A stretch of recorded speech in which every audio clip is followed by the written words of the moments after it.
Snow on green grass. Although it doesn't look like it, I've dealt with this a lot of times over the years. Yeah, go back inside. It's time for a lawn update. I'm in a t-shirt. The lawn's covered in snow. I don't think I can cut the grass. Today I want to briefly discuss 3 topics surrounding the implications of snow falling and accumulating on green grass, both before it goes dormant and after it emerges from dormancy. All 3 of these topics are a little bit different, but they have a lot of similarities, so stick with me. All right, it's fall. Your grass is green and growing. It might be growing sluggishly. It might be a little bit dull green, but it certainly doesn't look brown like a January lawn. And then it snows during a cold snap. Is this going to stunt the grass in any way or damage it? The short answer is no, unless you're running a warm season grass that can't handle frosty weather like centipede or bahia or even Bermuda to some extent. These grass types are unlikely to experience extreme cold weather before Thanksgiving though, so the risk of injury to these grasses is small in the warmer southern states this time of year. Usually frosty weather happens in proper winter, when these grass types are fully dormant. And some lawns that grow these grass types will never see a frost ever. Even marginally dormant Bermuda can stand up to light frosts and light snow accumulation because they start to go dormant when soil temperatures get into the mid to low 50s. This is typically well before frosty snow weather arrives. If they did, however, experience a freak snow event in the fall or the spring when the grass was still green and not dormant, the actual snow accumulation on the surface of the lawn would insulate the root systems below the soil surface. The snow itself would protect the root systems from freezing, and although the grass would be pushed into dormancy probably pretty quickly, you might experience a little bit of leaf tip burn. The grass would probably come right back out of dormancy in the spring just as it normally would. Possibly a little bit delayed, but hardly noticeable. Now for cool season lawns, snow on green grass is very common. I'm used to having grass, Kentucky bluegrass, perennial rye mostly, that remains fairly green well into December. With our snowy weather, it usually stops growing somewhere in mid-November, but it stays green for a while. And I run the mower over it for a while too, cleaning up the lawn, picking up tree debris, and just keeping it tidy. With light snowfall, typically for me that always started around Halloween, my lawns always needed an extra mow 2 or 3 after the snow started coming down. Goodness, I've even fertilized my cool season lawns after the snow fell in the month of November. Much like a warm season grass, if you do get snow on the ground late in the fall when the grass is still green and growing, that snow is going to insulate the soil and the root systems of your lawn. If the outside air temperature drops to 20 degrees and snow falls, lands on the ground, that 20-degree air hits the snow and everything below it doesn't get quite as cold.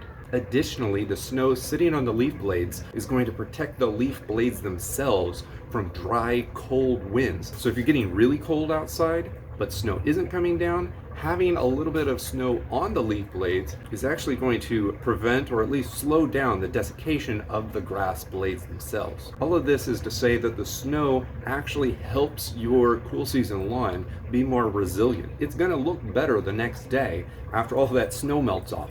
Usually in November, soil temperatures are cold, but they're nowhere near as cold as they get during the coldest parts of winter, January, 1st of February. During late fall, cool season grass root systems are still active, although they may be sluggish. Leaf tissues are still green, although the color might be fading a little bit. In my opinion, a bit of snow actually helps a cool season lawn perform better later into the fall season in comparison to a dry, cold lawn. If you're getting really cold lawn, if you're getting really cold air, really cold overnight temperatures, but no snow is coming down, those lawns are usually going to fade into winter dormancy much faster. Now, during early winter, or let's call it December weather, if you have actually taken the time to cut your lawn grass lower than normal before all of the constant, persistent cold weather and persistent snow accumulation stays on the grass, and then you get a good, healthy, thick layer of snow sitting on the ground that doesn't melt off the next day, then the lawn is going to be less susceptible to snow mold come March, when spring is just right around the corner. You'll end up having less areas of die-off due to tall grass blades folding over and mulching themselves down under the heavy weight of snow accumulation. What I'm saying here is it's really in your best interest to cut your lawn extra short towards the end of November, 1st of December, before you get heavy snowfall accumulation. You don't need to do it, but your lawn will perform much better in the spring if you hack it down. You don't need to scalp it, but hack it down pretty low. You see, snow mold isn't that big a deal in most situations. It will resolve itself, but it will cause a couple weeks delay in the start of your, let's call it, vibrant spring growing season. Usually the best lawns in the months of March and April were cut down low before heavy snow accumulation started happening in the month of December. If you do take the time to fertilize your lawn just before full dormancy in the late fall, and you take the time to cut your lawn extra short before heavy snow accumulation, and your lawn starts waking up from winter dormancy towards the end of winter, just prior to the start of spring, and then you get a heavy snow accumulation at the end of March or early April, or in my case, we got snow accumulation all the way into May, then that's actually going to slow the growth pattern of your lawn as it goes into the spring flush. It's not going to kill the lawn, but it is going to delay normal spring chores that you do in the lawn, like your mid-spring fertilization push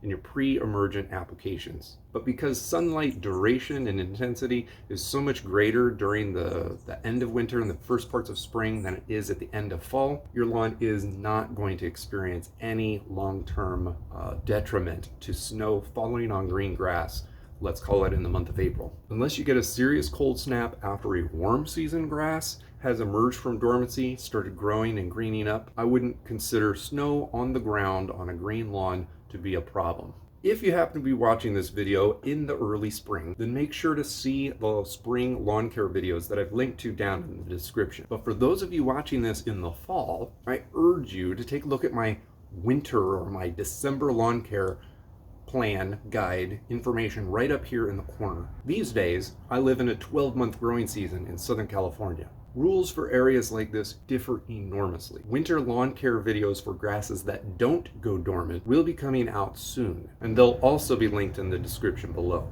And of course, you can subscribe to watch those videos as they're released.